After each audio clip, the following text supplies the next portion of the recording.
He was just a struggling single dad, quiet, tired, and often overlooked. But one rainy evening at a school meeting, someone made a joke that pushed him toward an old piano. And what happened next left the entire room silent.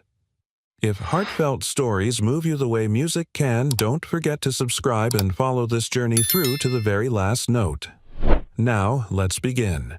He was asked to play piano as a joke at the school event, but his music left the room. Breathless. The folding chairs creaked as parents settled into the fluorescent-lit gymnasium of Edison Elementary, murmurs bouncing off scuffed hardwood and walls lined with faded banners. Most came dressed in office attire or weekend casuals, safe presentable. Then there was him. Mark Brennan slipped through the side door, ball cap in hand denim work jacket still dusted with the grime of truck oil. He was late, always late. The meeting had already started, but that didn't stop every head in the third row from swiveling as he passed. Even from a distance he looked out of place, rough-edged, solitary. His daughter Emily, sitting alone near the front with a backpack at her feet, caught sight of him and lit up like the gym lights had just turned on for the first time in years. He offered a quick, apologetic smile as he took the empty seat beside her. "Sorry, kiddo. Had to finish a delivery in New Haven. Traffic was a mess." Emily grinned and leaned in, whispering, "They haven't done the music thing yet?" Mark's brows furrowed. Music thing. She just shrugged, excitement bubbling in her face. They let parents do something fun this year, talent sharing or something. Up on stage, the PTA president was speaking about community building and breaking down barriers between parents and staff. Next to her stood the school's new principal, Ms. Lauren Hill, a striking woman in her late 30s, composed yet warm. She clapped politely as the speaker wrapped up, then stepped forward, a clipboard in hand and a teasing smile on her lips. "Okay, folks, let's lighten things up. Anyone brave enough to share a quick talent before we close out silence?" Then came a voice, sharp, amused, from the back of the room. "What about the trucker?"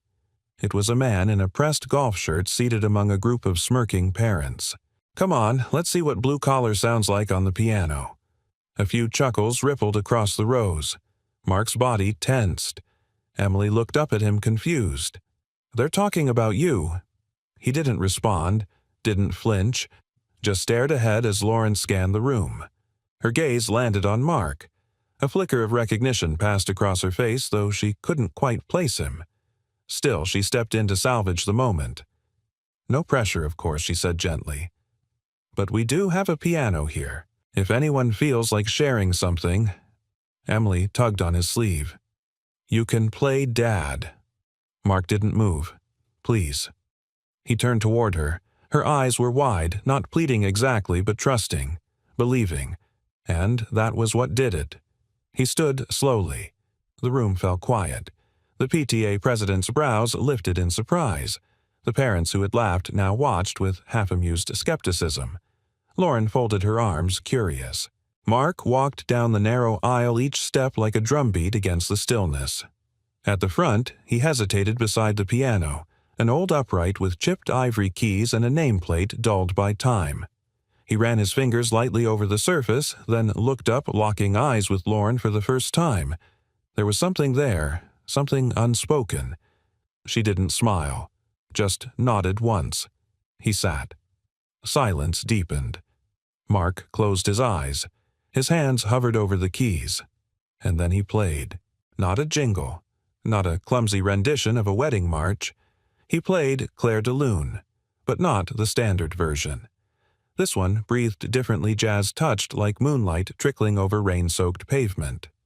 The left hand pulsed gently with a syncopated rhythm while the right whispered melodies that didn't quite belong to Debussy anymore. They belonged to him. The rubato swayed with aching freedom as if time itself had stopped to listen. The notes weren't just notes, they were memories. Of Sunday mornings when his mother hummed as she made pancakes. Of the night he played in the state competition and saw his father smile from the back row, the only time he ever remembered him doing that. Of the silence that followed his mother's final breath. His fingers told stories his voice had never dared speak. And in that old gym, something changed. Parents forgot their phones. A child in the corner began to cry, not knowing why. Lauren's lips parted slightly, her breath catching as she recognized not just the piece but the soul behind it. She had heard this interpretation once before, years ago, at a student recital broadcast from Boston. She had memorized it, loved it, searched for the pianist who had vanished from the scene not long after. Her heart thundered. When the final note faded, Mark didn't move. The air was thick with something sacred. Then small footsteps. Emily. She climbed the steps to the stage and wrapped her arms around her father's waist. "That was beautiful," she whispered. For a second, he didn't speak. Then his hand rested gently on her back. The gym erupted in applause, not polite, but raw and grateful. Some stood, others wiped their eyes. The men who had mocked him earlier now sat frozen, expressionless. Mark rose, nodded once, and walked down the steps with Emily at his side. He didn't smile, didn't bow. He had said everything he needed to say with his hands. Behind him, Lauren remained still, hand over her chest, her eyes not leaving him as he walked away. She knew that she had just heard something no one else in that room would forget, and she wasn't about to let him disappear again. The smell of worn upholstery and gasoline clung to Mark Brennan as he drove through the quiet back streets of Hamden. The dashboard of his aging pickup glowed, faintly casting shadows over his tired face. Emily sat in the passenger seat, still beaming legs swinging slightly off the torn vinyl seat. Her backpack lay in her lap, half-zipped a sparkly sticker of a musical note barely clinging to the fabric. "Dad," she said softly, breaking the silence between them. "I didn't know you could play like that." Mark's grip on the steering wheel tightened the skin of his knuckles, stretching pale. "It was a long time ago, Em." "But it didn't sound like a long time ago," she insisted. "It sounded like magic." He let out a breath through his nose, not quite a laugh, not quite a sigh. "Guess some things don't rust easy." Emily looked at him, studying the stubble along his jaw, the deep creases near his eyes. "Why didn't you ever tell me Mark didn't answer?" They pulled into the gravel driveway of their small duplex on the edge of town. A sagging porch greeted them, one side of the gutter still bent from the last nor'easter. Mark climbed out, reached back for Emily's backpack, and held it out as she hopped down. The cold November air stung their cheeks. Inside their home was modest clean, but lived in. Faded wallpaper peeled slightly at the corners, and the furnace rattled whenever it kicked on. In the living room, an old upright piano sat beneath a lace curtain window, the keys yellowed, some slightly chipped. It had once belonged to his mother. Emily stopped short in front of it. "You have one here," she whispered. "You've always had one." Mark didn't say anything.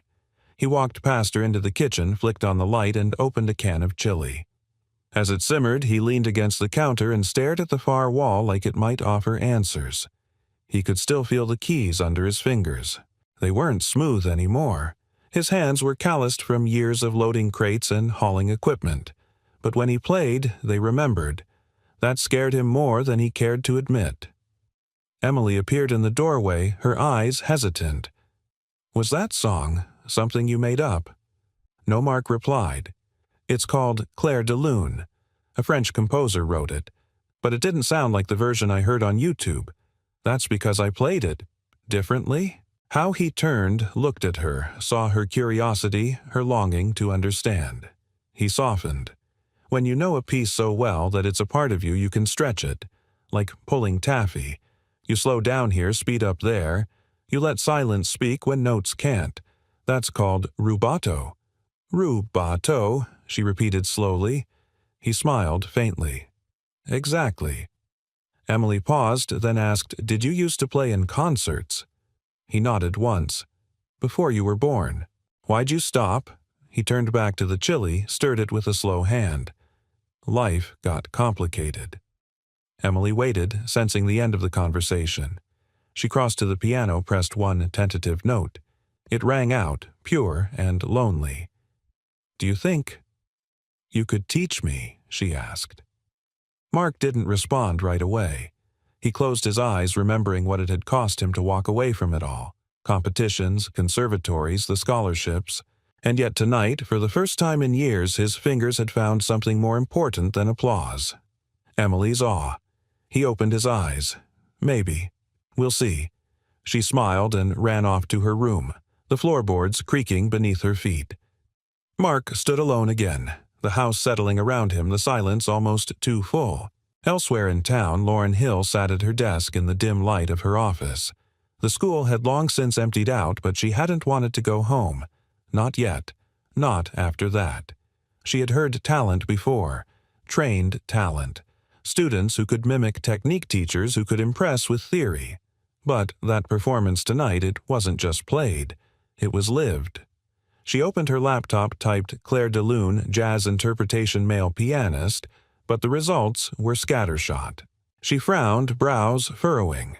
She remembered the feeling of that rendition, how the rubato had made the melody bend like willow branches in the wind, the left hand providing just enough resistance to hold it in the air. She'd heard it once before, in 1997. A music program on public access television had broadcast a competition from Massachusetts. A teen boy, unnamed anonymous in the video clip, had performed a version of Claire de Lune that had haunted her ever since. The recording had gone missing from the station's archives, but she remembered it down to the final decrescendo. She shut the laptop, heart thudding. Could it be? She leaned back in her chair, staring at the ceiling. "Mark Brennan," she whispered. "Who are you?" Her phone buzzed an email from the school secretary forwarding a thank you note from a parent complimenting the blue-collar dad with the hands of a poet. Lauren smiled at the phrase. Hands of a poet. She didn't know what pulled at her more, the music or the man behind it. But either way, she wasn't done listening. Not yet. Not even close. The morning after the performance, sunlight filtered through the windows of Lauryn Hill's modest, colonial-style home in the heart of Hamden. Steam curled from a mug of black coffee as she sat on the edge of her velvet reading chair legs, tucked under her, a worn-out notepad resting across her knees. She hadn't slept much. Her thoughts were too full, looping back again and again to the man at the piano the night before. It wasn't just the music. It was the weight in his shoulders, the restraint in his expression, the way he walked off stage without basking in the applause like the sound of hands clapping belonged to someone else. But mostly it was the music. The moment Mark Brennan's fingers touched the keys, Lauren had felt a rupture in the air like something sacred had been let loose. She had studied piano herself. She'd taught music in 3 districts before becoming principal. She knew every interpretation of Claire de Lune that was out there.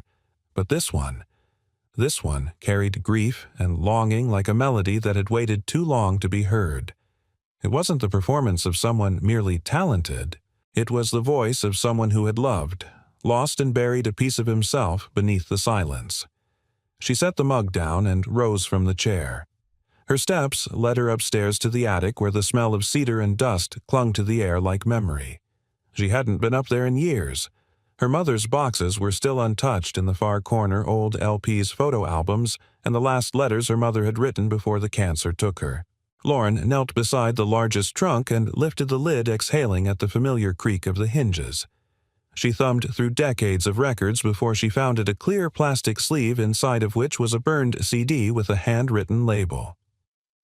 Boston Youth Concerto Competition, 1997. Finalist M. Brennan. Her pulse leapt. She hadn't seen the name in over 2 decades. The footage had aired once an afterthought on a local PBS station. She had been 14, watching with her mother, who played the piano as a hobby. That night, the boy on screen had changed the way she understood music. His version of Claire de Lune had made her cry, and she hadn't cried much, not even then. Lauren had spent years trying to find that recording again to no avail. Until now. She rushed downstairs, blew the dust from an old portable CD player, and slipped the disc in. A moment of static. Then the soft swell of Debussy reimagined in hands that didn't play so much as pray. And she knew. It was him. Mark Brennan wasn't just someone who played piano well. He was the one who had disappeared, walked away from the brink of brilliance. She closed her eyes as the melody filled the room. The phrasing was the same as last night, the same aching pauses between the notes, the same melancholy grace like someone dancing alone on a frozen lake. Tears welled without permission. Her mother had whispered something that night in 1997 as they sat side by side listening. If you ever find the person who can play like that, Lauren, don't let him slip away. That's the kind of soul you wait for in this life. At the time, it had sounded romantic. Now it sounded prophetic. She listened to the final notes fall like feathers, and then sat in silence for several minutes after they were gone. Later that afternoon, Lauren stood in the school hallway watching as students poured out of their classrooms in a rush of noise and backpacks. Her heels clicked softly on the polished floor as she made her way toward the second-grade wing. Emily Brennan was by her cubby helping another little girl zip up her jacket. She was kind, always had been. Thoughtful, patient, the sort of child who reflected the depth of love she must receive at home. Lauren waited until the hallway cleared. "Emily," she said warmly. The girl turned, eyes lighting up. "Hi, Ms. Hill." "Hi there. Can I steal a minute of your time?" Emily nodded quickly, her curiosity sparking. "I wanted to tell you something," Lauren said gently as she knelt down to the child's level. "Your dad's music last night. It touched a lot of people. It was very, very special." Emily beamed. "I know. I was so proud." Lauren smiled. "You should be. Not everyone has a gift like that." "Has he always played?" "He used to, but I'd never seen it until last night. He said he stopped a long time ago." Lauren nodded slowly. "Well, sometimes when someone has a gift that big, it doesn't really go away. It just waits." Emily's smile faded slightly. "He looked a little sad when he played, but not in a bad way. Just like he remembered something." That made Lauren pause. She reached out and touched the girl's shoulder. "Thank you for telling me that.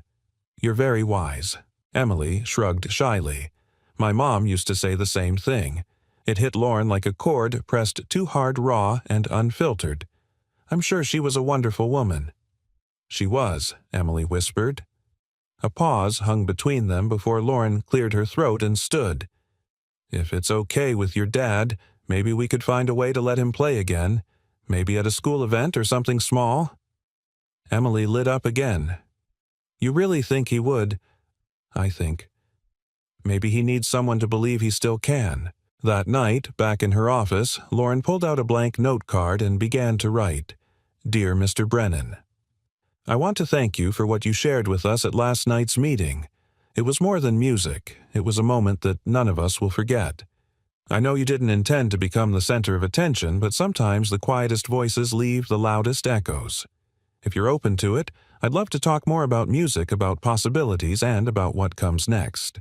Sincerely, Lauren Hill." She signed it, slid it into an envelope, and placed it in her bag. Tomorrow she'd find a reason to pass by his daughter's classroom. And maybe, just maybe, she'd learn why someone with a soul like his ever stopped playing in the first place. The old upright piano in the gymnasium hadn't been tuned in years. Its keys bore the wear of school assemblies, talent shows, and the sticky fingers of 100 restless children. But that night, under flickering fluorescent lights and the uncomfortable gaze of dozens of parents, it sounded like something else entirely. Mark sat motionless before it, Emily's hopeful eyes still lingering in his mind. His back was straight, his fingers hovering just above the keys' calloused hands that hadn't graced an audience in over 2 decades. He could still feel the echo of the last time he'd played for a crowd, Boston, 1997.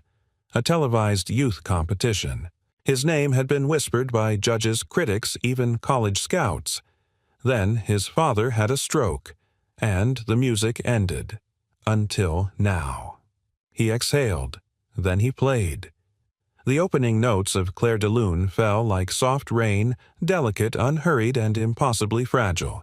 But almost immediately the piece began to shift like a dream, folding in on itself. Mark's left hand laid down a quiet, syncopated bass line, gentle but pulsing with an energy that felt alive. His right hand danced above it, not in flourishes but in quiet sighs, each phrase shaped by memory more than technique. Rubato bent the rhythm, just so stretching time, then snapping it back like a heart skipping and catching itself again. And in that room, it was as if the walls leaned in to listen. Parents who had rolled their eyes now leaned forward, faces slack. One mother pressed a hand to her chest. A father, arms once crossed, let them fall to his lap. Even the children, normally fidgety and half-tuned out, sat still. But Lauryn Hill... She stood, frozen. The moment the first jazz-hued chord landed, she knew. It wasn't just the interpretation, it was the soul behind it. The push and pull of breath between each phrase. The phrasing that spoke more like language than notes. She'd heard it once before when she was 14 in a room with her mother and a black-and-white television. She remembered the clip so clearly. The boy's name hadn't stuck. Just the feeling that he was speaking a language no one had taught him, but she somehow understood. And now he was here, sitting before her. Mark Brennan. Her pulse drummed at her ribs, but she couldn't look away. Every note he played seemed to carry weight, grief, unspoken promises, broken hope, rediscovered. The crescendo didn't shout. It ached. The decrescendo didn't fade. It lingered. Mark wasn't showing off. He was remembering. The piano beneath his fingers was a bridge between who he had been and who he still might be. He played not to impress, but to reconnect to the boy who had loved this once, and to the little girl who now watched him with awe. Emily. The final note drifted out, held by the sustain pedal just long enough to shimmer and then silence. Mark lowered his hands. No one clapped at first. The quiet was too full. Then Emily stood her small feet, padding softly up the steps to the stage. She didn't speak. She just wrapped her arms around his waist and leaned into him. That's when it happened. The applause came not in a wave, but a swell. Hesitant at first, then undeniable. One by one the audience stood. Some clapped with misted eyes. Others just stared, stunned. Mark blinked, unsure what to do with their faces. Lauryn took a step forward, arms crossed over her heart like she was holding something fragile inside her. Their eyes met for a fleeting moment, hers searching his guarded. Then he gently squeezed Emily's shoulder, guided her down the steps, and made his way toward the exit, nodding politely at the passing faces, his expression unreadable. He never looked back at the piano. He never saw Lauryn take one step after him, then stop herself. Outside, the night had turned cool and quiet. Mark exhaled into the wind as Emily skipped ahead toward the truck, twirling once like a leaf in the breeze. "You didn't tell me you could do that," she said, her voice high with joy. "I didn't know I still could," he admitted. "But that was amazing, Dad. Like you turned the whole room into music." Mark chuckled under his breath.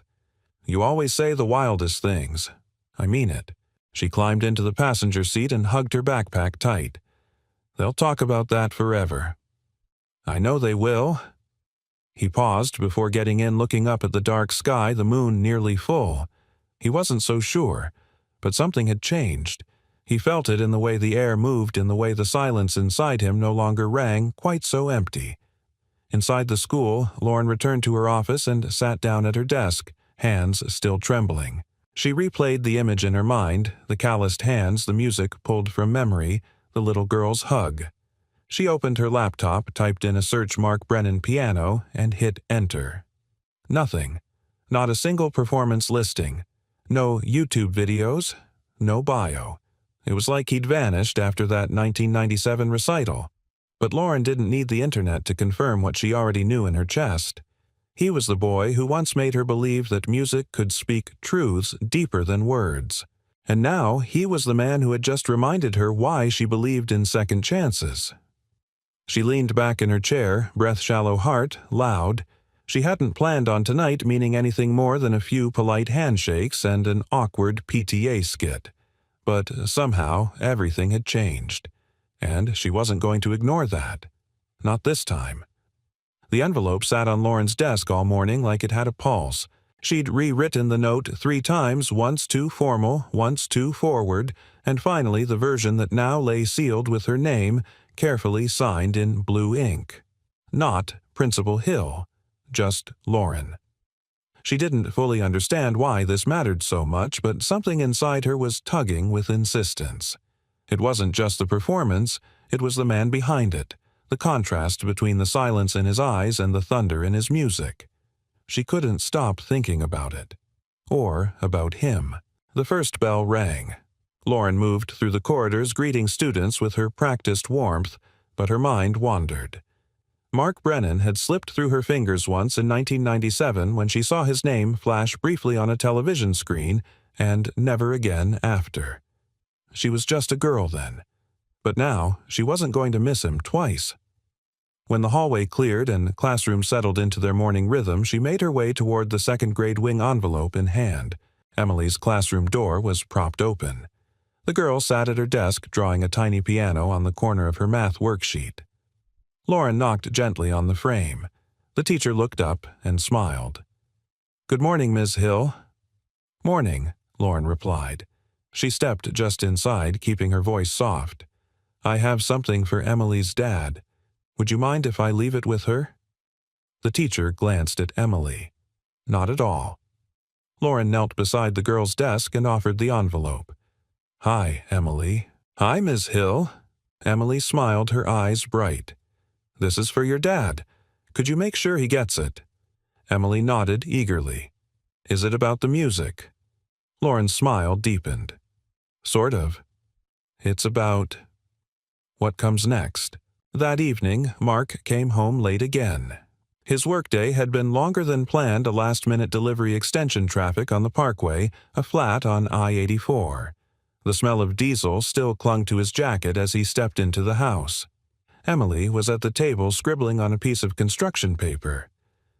"Hi, Daddy." He dropped his keys in the ceramic bowl by the door. "Hey, Peanut." She sprang up and handed him the envelope with both hands.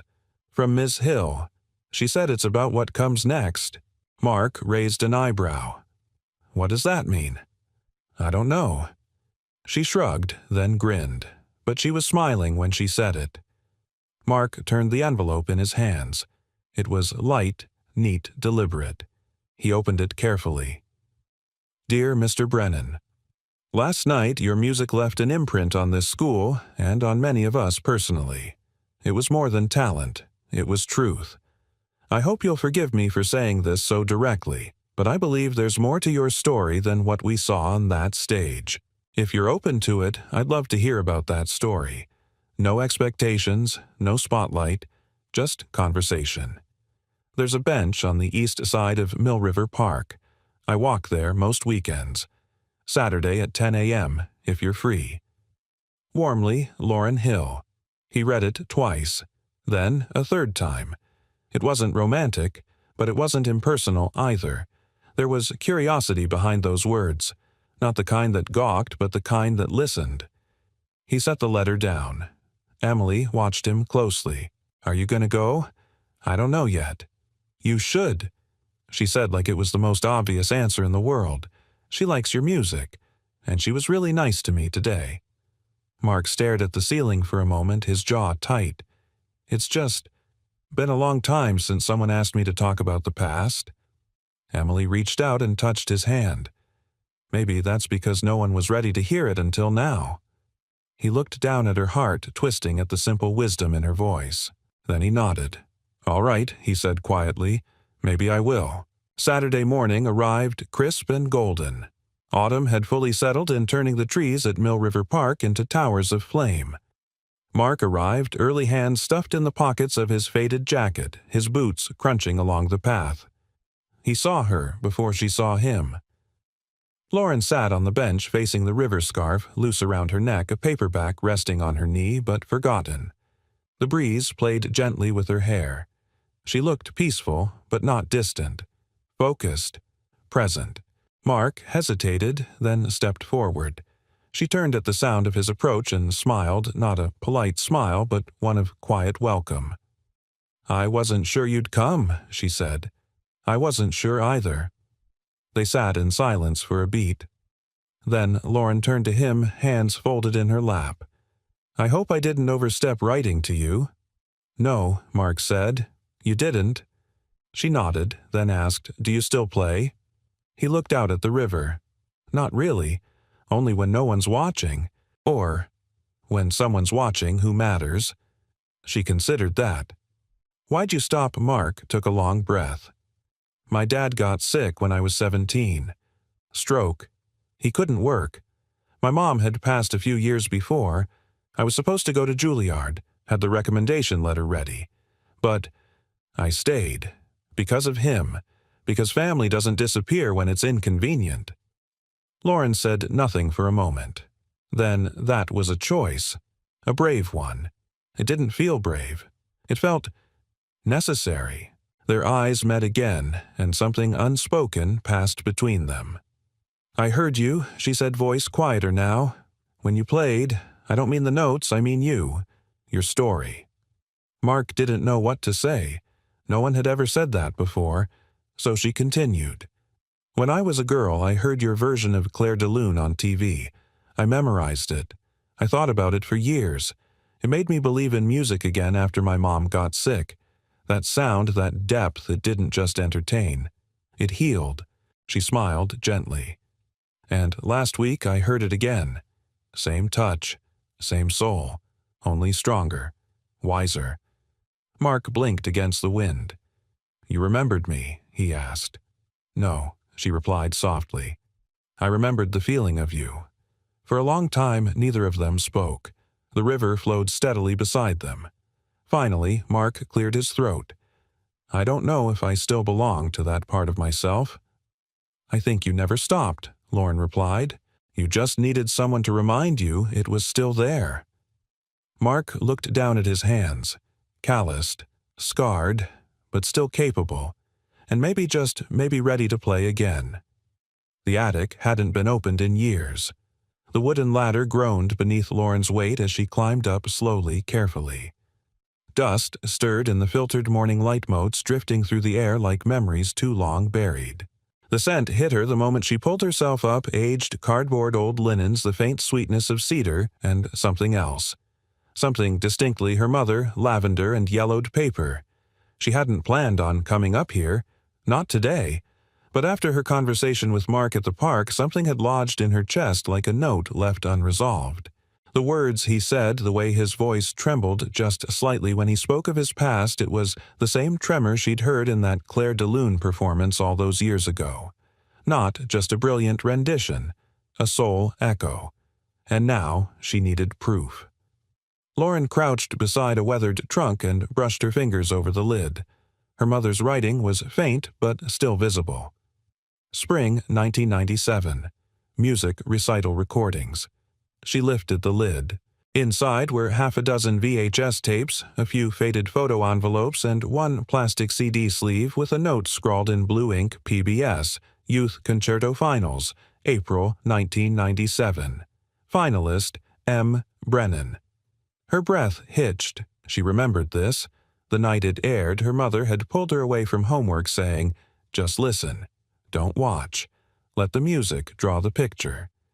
She'd closed her eyes, then headphones too large on her head, and listened to a boy, just a boy, paint galaxies with a piano. Lauren hurried back downstairs, clutching the disc like something sacred. She dusted off the old stereo tucked in the corner of her living room, one her mother had insisted on keeping, even after smartphones and Bluetooth had long taken over. The CD tray slid open with a soft mechanical whir. She inserted the disc, pressed play, and sat back. A few seconds of static. Then silence. Then the music. The first notes curled out of the speakers like breath fogging up a mirror. Familiar. Intimate. Raw. It was him. There could be no doubt now. That same impossible blend of classical structure and emotional improvisation. That same restrained aching in every line. The pauses where others would rush. The spaces between the notes that said more than any lyric ever could. And that final chord, the one she'd remembered for over 20 years, soft as snowfall and impossibly slow, as if even the piano didn't want to say goodbye. Tears streamed down Lauren's face before she even realized she was crying. She pressed a hand to her mouth and let herself feel it. The ache of recognition, the gravity of something once lost, now returned. For so long she'd thought she'd imagined that performance, or that she'd given it more meaning than it deserved. But it had meant something. It had meant everything. That music had carried her through her mother's final hospital stay, through the long silence that followed. And now, sitting in her living room hearing it again, Lauren felt a circle slowly, silently closing. She let the music finish. And then she played it again. That night, Mark sat on the floor of his living room surrounded by a clutter of unopened mail and old sheet music he hadn't touched in years. After their meeting in the park, he couldn't shake the feeling Lauren had left him with not just admiration, but recognition. She'd seen through him like no one else had in decades. And, stranger still, it didn't make him feel exposed. It made him feel understood. He opened a dusty crate and pulled out a stack of old notebooks. In the middle of them, folded between pages, was a photo from 1997. Him on stage, mid-performance, his head slightly bowed, one hand suspended above the keys. He looked so young, so hopeful, so unaware of what life would take from him before it gave anything back. Emily wandered in, sleepy-eyed in her flannel pajamas. "Dad, what are you doing? Just going through some things." She curled up beside him and looked over his shoulder at the photograph. "You look different." "Yeah," he said. "I was about your age when I first started practicing 4 hours a day." "Did you like it?" Mark thought about that for a long moment. "I loved it. It was the only time I felt like I could say everything I didn't know how to put into words." "Then, why'd you stop?" He smiled sadly. "Because life got louder than the music." Emily tilted her head. "I think maybe the music just waited. Until it was ready to be heard again." Mark blinked. How did she always know exactly what to say? "Come on," she said, standing. "I want to show you something." He followed her to the piano in the corner. She sat on the bench and patted the space beside her. "I've been practicing, in secret." Mark raised a brow. "You have." Emily opened a music book dog-eared with stickers on the cover and began to play a simple melody. It was clumsy, uneven, but it was music. Her fingers trembled, her posture was wrong, but the heart was there. And when she finished, she looked up at him, unsure. Mark didn't clap. He reached over and gently placed his hand on top of hers. "Let me show you something." He played the same tune back to her, but added a left-hand accompaniment, a gentle rolling chord that filled the room with warmth. They played it again together. Note by note, Mark began to remember not just the music, but the feeling of teaching, of connecting, of giving his gift not to the world this time, but to someone who would carry it forward. When they finished, Emily smiled, her eyes glowing. "You're gonna play again, aren't you?" Mark looked down at his hands, rough-scarred but steady. "I think I already am." Miles away, Lauren sat at her kitchen table still listening to the recording, a glass of wine untouched beside her. She didn't know exactly what would come next. But she knew this: there are some songs that don't let go. Some stories that wait in silence, patient and whole, until the moment someone is finally ready to hear them. And when they do, it changes everything. Saturday afternoon light spilled gently across the tables at Coffee Bloom, a cozy shop tucked between a bookstore and an aging music store on Main Street.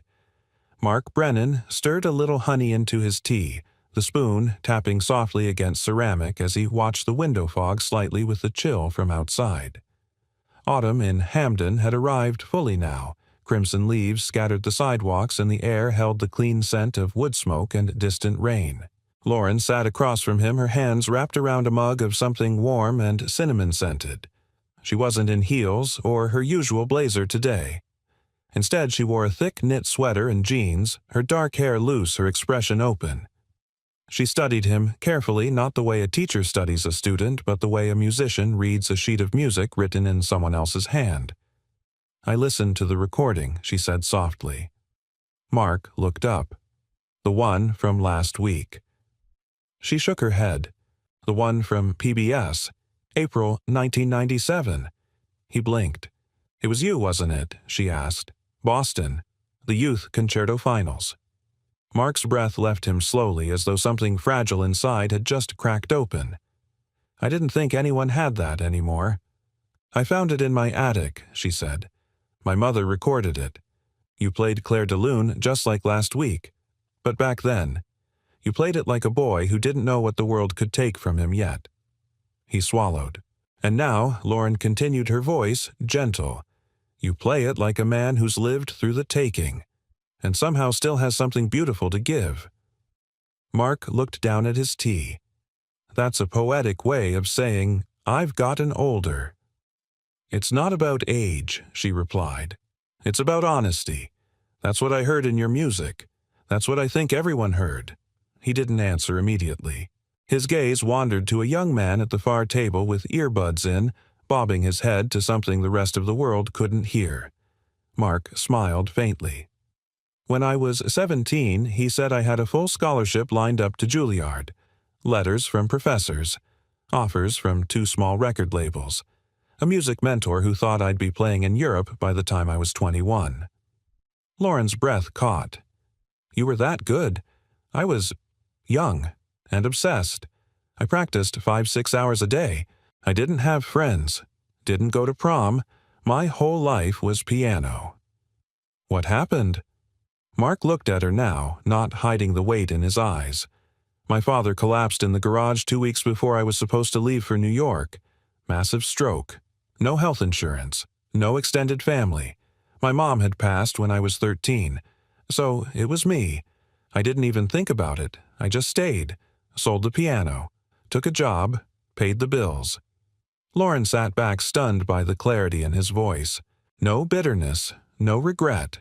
Just fact. You gave it all up, she said. Mark shook his head. I didn't give it up. I traded it. For what? For him. For doing what was right. Music was my passion, but my father was my responsibility. She didn't respond right away. Outside, a breeze lifted the fallen leaves and spun them in a delicate dance against the glass. And, after he passed, she finally asked. I didn't know how to go back to it. I tried once or twice, but it didn't feel the same anymore. The fire was gone. Or maybe I was afraid of what it would feel like to open that door again. Lauren leaned in slightly. It wasn't gone. You just buried it. Mark exhaled a dry chuckle. You say that like you've done it before. She smiled wistfully. My mom was a piano teacher. She used to play every morning before she got sick. After she passed, I didn't touch a piano for 6 years. Then one night I walked into a cafe where someone was playing this soft jazz tune, and I sat there and cried for 20 minutes. Because I missed her, and because I missed who I was when I was with her. Their eyes met, and in that quiet gaze something deep shifted, something that had nothing to do with music and everything to do with understanding. Mark broke the silence first. Emily doesn't know any of this. Not the Juilliard stuff, not Boston, not even the stroke. She doesn't need the resume, Lauren said gently. She already knows what matters. He tilted his head. What's that? That her dad plays with his heart, and that his heart is worth listening to. Mark blinked. His throat was tighter than it had been a moment ago. They sat for a while longer, watching the sun drop lower behind the bookstore's brick facade. Then Lauren reached into her bag and pulled out a small square invitation. The school's hosting a fundraiser next Friday, she said. Music for Hope. We're raising money for kids who can't afford private lessons or instruments. He raised an eyebrow. You want me to play? I want you to be heard, she corrected. Really heard? This town thinks they met you at that PTA meeting, but they haven't really met you yet. Mark looked down at the invitation, then back at her. What if I say no? Then I'll ask again next month, Lauren said with a smile, and the month after that. I'm patient. He shook his head, amused. You really believe there's still something left in me worth sharing? Lauren didn't blink. I know there is. He folded the invitation and tucked it into his jacket pocket. I'll think about it. She stood and gathered her things. Good. Just promise me one thing. Depends what it is. If you decide to play again, don't play for them. Or for me? Play for the boy who never got to finish his story. Mark didn't answer. But when she walked out the small cafe bell jingling above the door, he looked down at his calloused hands resting on the table. And for the first time in 20 years, he felt them itching to touch the keys. The rain had come without warning, one of those gentle October showers that seemed to wash the world quieter. Outside, Edison Elementary puddles gathered on the walkways, reflecting the glow of lampposts like scattered stars. Inside, however, the air thrummed with low voices and anticipation.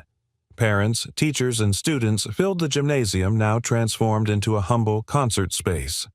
Folding chairs were arranged in neat rows, a string of warm fairy lights draped across the back curtain. At the far end of the stage stood the school's old upright piano, polished, tuned, and waiting. The fundraiser had been Lauren's idea, but it had taken on a life of its own in the past week. Flyers had gone out across town. A few local musicians had volunteered to play. The proceeds would go toward instruments and scholarships for underprivileged students. But there was only one performance that everyone seemed to be whispering about. Is he really going to do it? Wasn't he the truck driver who played at that meeting? I heard he used to be famous. Lauren stood backstage adjusting her scarf in the mirror with trembling fingers. She wasn't nervous for herself. Not tonight. Tonight wasn't about her. It was about him. She stepped out onto the stage and smiled as the audience quieted. "Good evening," she began, voice warm but steady. "Thank you all for being here tonight.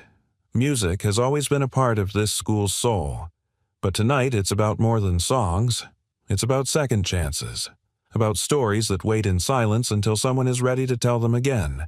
She looked out into the crowd, and for a moment her eyes found Emily seated in the front row, cheeks flushed with pride, her feet not quite reaching the floor. Lauren smiled. "Our final piece tonight is a gift, one that many of you first experienced unexpectedly at a recent parent meeting. Tonight, I hope you'll listen again with open hearts. Please welcome Mark Brennan." The room filled with applause, gentle, expectant, as Mark stepped into view from stage left. He looked different tonight. Not in clothing, he still wore his worn black jeans and a button-down shirt rolled at the sleeves, but in presence. There was something in his eyes now that hadn't been there before. Not confidence exactly, but peace. He sat before the piano, paused, and looked into the crowd. His gaze stopped at Emily. She nodded, once eyes wide. Then he began. But it wasn't Clair de Lune. Not this time. This time he played something of his own. A slow, mournful melody in D minor, simple at first. Just a right hand tracing out the tune, delicate and hesitant like a child's first words after a long silence. Then the left hand joined, adding harmony, structure, strength. The music told a story. One without lyrics but heavy with meaning. You could hear the echoes of loss in the descending scales, the resilience in the rising arpeggios. There was space between the notes, room to breathe, to feel, to remember. Lauren, standing just off stage, brought a hand to her mouth. She recognized it. The opening motif had been hinted at in his Clair de Lune, a phrase tucked into the bridge just once. Now it had bloomed into its own full piece, a composition that sounded like rain falling on the roof of a quiet house. Like a father cradling his child, like regret turned into grace. About halfway through, a subtle change came over the music. A voice joined him. Lauren stepped forward, her own nerves drowned by something stronger. She didn't look at the audience. Her eyes were on Mark, and when she opened her mouth, the first note that came out was clear, warm, and low. She didn't sing in English. She sang in Italian, an old lullaby her mother used to hum during the evenings when the pain was bad and the only comfort came from music. The words didn't need translation. They were felt. The pairing was seamless. His melody wrapped around her voice like shelter, and her voice lifted his song like prayer. No microphones, no grand production, just a piano and a voice meeting in the middle of a moment that no one in the room would forget. When the final note faded, there was a silence that stretched like a held breath. Then came the applause. It wasn't thunderous, it wasn't wild, it was reverent. Some stood, some clutched hands, and many, without even realizing, wiped tears from their cheeks. Mark stood slowly, not bowing, just nodding with humble gratitude. He glanced down at Lauren and their eyes met across the stage. There was no need for words. After the performance, the crowd slowly thinned. Compliments were murmured, hands were shaken, but Mark remained near the piano, reluctant to leave its side. It felt like home in a way his apartment never had. Lauren approached her shoes, clicking softly against the floor. "You wrote that, didn't you?" she asked. Mark nodded. "Started it years ago. Never finished. Until this week. It's beautiful. It's for Emily," he said. "And for the part of me I thought I'd buried with the last chord I played before walking away." Lauren smiled, eyes glistening. "It didn't sound like goodbye tonight." "No," he said, voice low. "It didn't feel like one, either." From the back of the gym, Emily's voice rang out clear and excited. "Dad, Ms. Hill. Come see, there's a cake." They both laughed. Mark turned to Lauren, his voice softer now. "I don't know where this goes from here, but I know I'm not done playing." Lauren stepped closer just enough that her shoulder brushed his. "Then, don't stop." He looked at her, truly looked, and something in him finally relaxed. Maybe some stories didn't end. Maybe they just paused until the next note was ready. And tonight the music had started again. The Monday after the fundraiser felt different, like the town was still humming from the music that had floated through the gymnasium 3 nights earlier. Conversations in coffee shops centered around that performance. Local Facebook groups buzzed with cell phone videos, and teachers at Edison Elementary walked into work with a spark in their step. But Mark Brennan had returned to his usual routine. Sort of. He'd dropped Emily off at school with her favorite granola bar and a hair braid she'd insisted on learning from a YouTube video. Then he drove to his job site, helped unload an HVAC unit into a cramped basement, and laughed with his crew over stale donuts and lukewarm coffee. But something was shifting. Every once in a while, Mark would catch himself humming, while lifting, while tying down a truckload, while watching the steam rise from his thermos. It wasn't conscious. It was as if the music had been stirred back into him and now refused to sit still. That afternoon, his phone buzzed just as he was wrapping a ratchet strap on the back of a truck. A number he didn't recognize. He hesitated, then answered.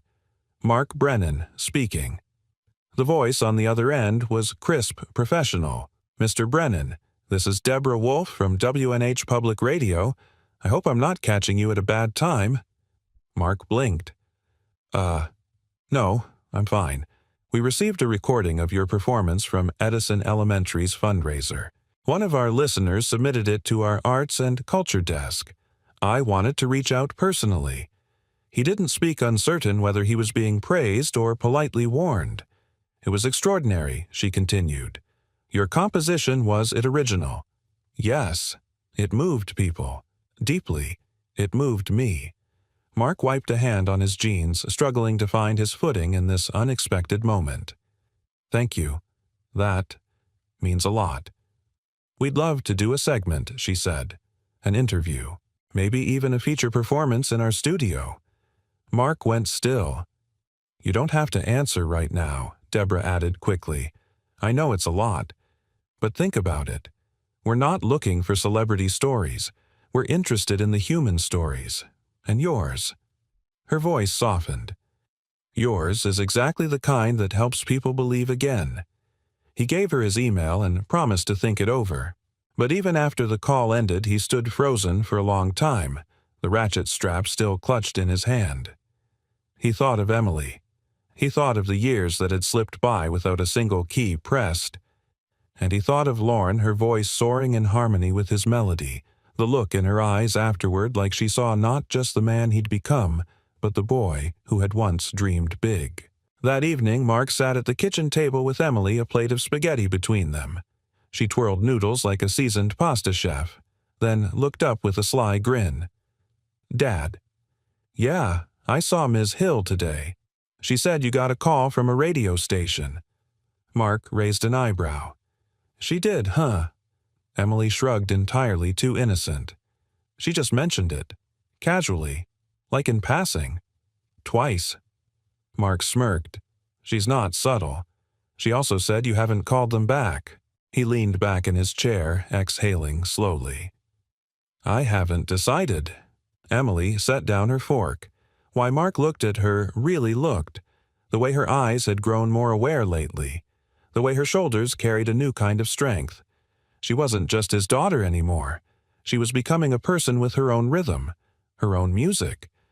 I guess I'm afraid of going back to something I had to let go. Emily was quiet for a moment. Then she said, Maybe you're not going back to it. Maybe it's coming forward with you. Mark stared at her. She grinned, proud of her own wisdom, and returned to her pasta. He chuckled, shaking his head. Where do you get this stuff? I read a lot, she said through a mouthful of noodles. Meanwhile, across town, Lauren was in her office at school, replying to emails late into the evening. She'd just finished writing a thank you note to a local violinist who'd performed at the fundraiser when her phone buzzed. A text from Mark. Got a call from WNH. Said they want an interview. I told them I'd think about it. Not sure I'm the interview type. She smiled as she typed back, You're exactly the interview type. Just don't try to be anything you're not. They want you, Mark. The real one. There was a pause. Then, what if that version of me never belonged in that world to begin with? She hesitated, then typed, The world didn't change, Mark, but maybe it's finally ready to hear what you've always had to say. The next day, the school received a letter. It wasn't from the radio station. It was from a parent of one of the students, a woman named Carla Adams, whose son was on the free lunch program whose husband had passed the year before. She'd attended the fundraiser with her child and had sat in the back row trying not to cry during Mark's piece. Her letter was brief, typed, signed by hand. My son hasn't spoken more than a few words to anyone since his father died. But the night after your concert, he came home and asked me if he could learn to play piano. Not video games, not baseball, piano. Thank you for reminding him that his voice matters even if it's only in music for now. Lauren read the letter twice, then once more. She printed it out and walked it across the building to Mark's classroom. He wasn't there, of course, but she slipped it into an envelope and left it in his faculty mailbox with one line handwritten on the front. This is what you've already done. Imagine what else you could do. Outside, the sky darkened again, rain returning in soft, rhythmic taps against the window glass. But inside the halls of the school, something was shifting quietly like a song beginning again after too long a rest. And for the first time in years, Mark Brennan allowed himself to wonder not what he had lost, but what he had yet to share.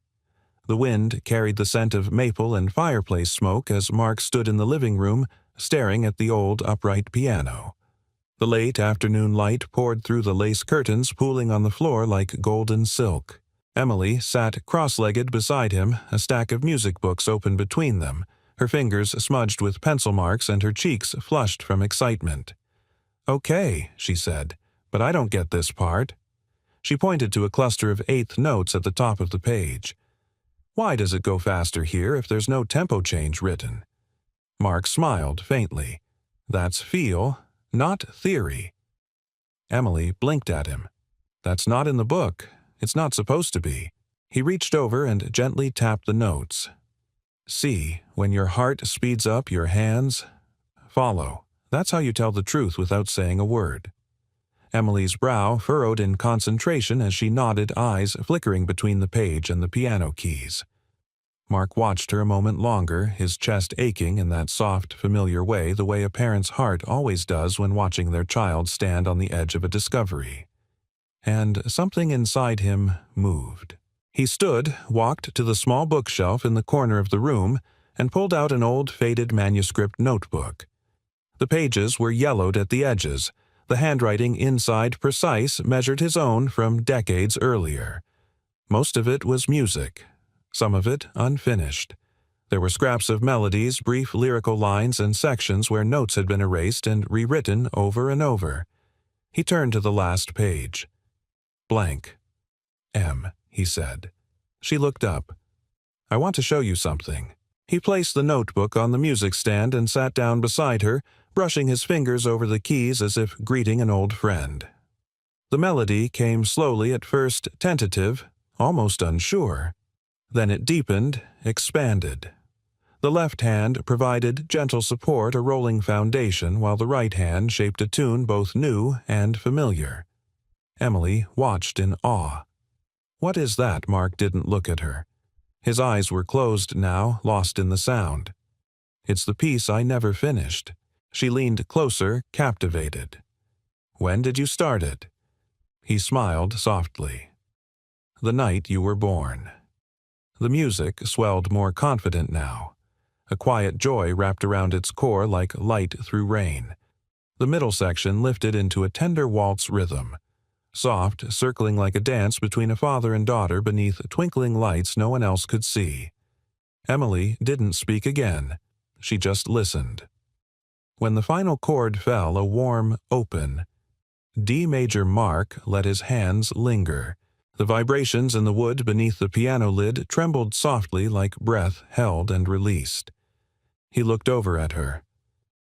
"What do you think?" Emily's eyes shimmered. "It sounds like home." Mark's throat tightened. "That's what I was hoping." Later that night, after Emily had gone to bed and the dishes were drying in the rack, Mark returned to the piano. A fire crackled in the corner and the quiet of the house wrapped around him like a blanket. He sat in the dark for a long time, notebook open, pencil in hand. He wrote the title at the top of the page. Song for Emily. Then he began writing the notes, measure by measure, this time with intention. This time to finish. He didn't realize how much time had passed until he heard a knock at the door. It was nearly 9. He opened it to find Lauren standing there in a navy coat, rain caught in the loose curls of her hair. She held something in her hands, a framed photo of her mother at the piano. "I don't know why," she said, a little breathless, "but I felt like tonight was the right time." Mark stepped aside and let her in. She walked slowly, taking in the warmth of the space, the firelight, the worn couch, the scattered music sheets. He watched as her gaze landed on the piano. "It's beautiful," she said. "It's old. That's what makes it beautiful." She turned to him, then held out the frame. "My mom played this piece for me when I was little," she said, "but I haven't heard it since she passed. Not until you played at the fundraiser." He accepted the photo, gently nodding, understanding more than she had to say. "You want to hear something new?" he asked. "I always do." He sat. She sat beside him. Their shoulders touched. Mark opened the notebook to the first full page. Then he played. Not for a crowd, not for applause, just for this room, for this moment, for the little girl upstairs who had reawakened something in him, and for the woman beside him who had reminded him it was still there. The melody floated through the house, wrapping itself around old wounds, old silences, old regrets, and transformed them. Lauren closed her eyes and leaned her head gently against his shoulder. "You found it," she whispered. "What?" "The song you thought you lost." Mark didn't answer. He just kept playing, because some truths don't need to be spoken. They just need to be heard. It was the first warm afternoon of spring when the new piano arrived at Edison Elementary. A Steinway, upright, deep mahogany keys as smooth as ivory rain, paid for not by school funds but by donations that had flooded in after the fundraiser. Some from parents, some from strangers. Many came with short notes. "Your music gave my son courage." I didn't know I needed to hear that song until I did. Please keep playing. Mark stood in the corner of the music room, arms folded across his chest, watching 2 delivery men wheel the instrument into place. Behind him, Emily peeked through the door, practically vibrating with excitement. "Dad," she whispered, "it's perfect." He smiled. "Yeah, it is." Lauren entered moments later, clipboard in hand, her eyes lighting up when she saw the piano. She crossed the room, slowly trailed her fingers along the top, then looked at Mark. "You'll play at the dedication?" she asked. He pretended to think. "Well, if I must." She arched an eyebrow. Mark chuckled. "Of course I will." The following Friday, the school auditorium filled again, but not with folding chairs and PTA snacks. This time it was students, teachers, grandparents, neighbors who hadn't been inside a school in decades. No one was quite sure what to expect. A few whispered about the man who'd played that night in the gym. Others nudged each other when they saw the beautiful piano sitting center stage. Emily sat in the front row holding a small bouquet of daffodils. Mark stepped onto the stage with calm that surprised even himself. He wore no tie, no polished shoes, just his old gray shirt sleeves rolled to the elbows and a quiet sense of arrival. He sat at the piano, adjusted the bench, and looked out at the room. His eyes found Emily, then Lauren. He nodded, and then he played. But this time it wasn't Clair de Lune. It wasn't even song for Emily. It was something entirely new. A melody built not from sadness or regret, but from gratitude. From joy. It rose gently, like morning light creeping across a quiet kitchen table. It danced with warmth, hummed with hope. The notes were simple, but they shimmered, each one chosen, each one honest. And beneath the melody was something deeper still, the heartbeat of a man who had come home to himself. Halfway through, Emily stepped up on stage and joined him, playing a soft counter-melody he'd taught her only days before. She missed a note, then another, but she kept going. And Mark smiled through every one of them. By the final chord, the room was silent, moved, changed. The applause was long and loud, but what stayed after was something quieter, something richer. Later that evening, after the room had emptied and the spring air had cooled, Mark, Emily, and Lauren walked through Mill River Park hand in hand in hand. They didn't speak at first. Birdsong filled the dusk, and the river caught the golden blush of the setting sun. In the distance, children laughed. A dog barked. Life moved gently, beautifully forward. "You know," Mark said finally, "I used to think the best parts of me were behind me, that the stage I never stood on was the story I'd never tell." Lauren looked at him, her hand tightening slightly in his, and now he looked at Emily, skipping ahead slightly, arms out like airplane wings. Now he said, "I know the best parts of me were waiting." Lauren stopped walking and turned toward him.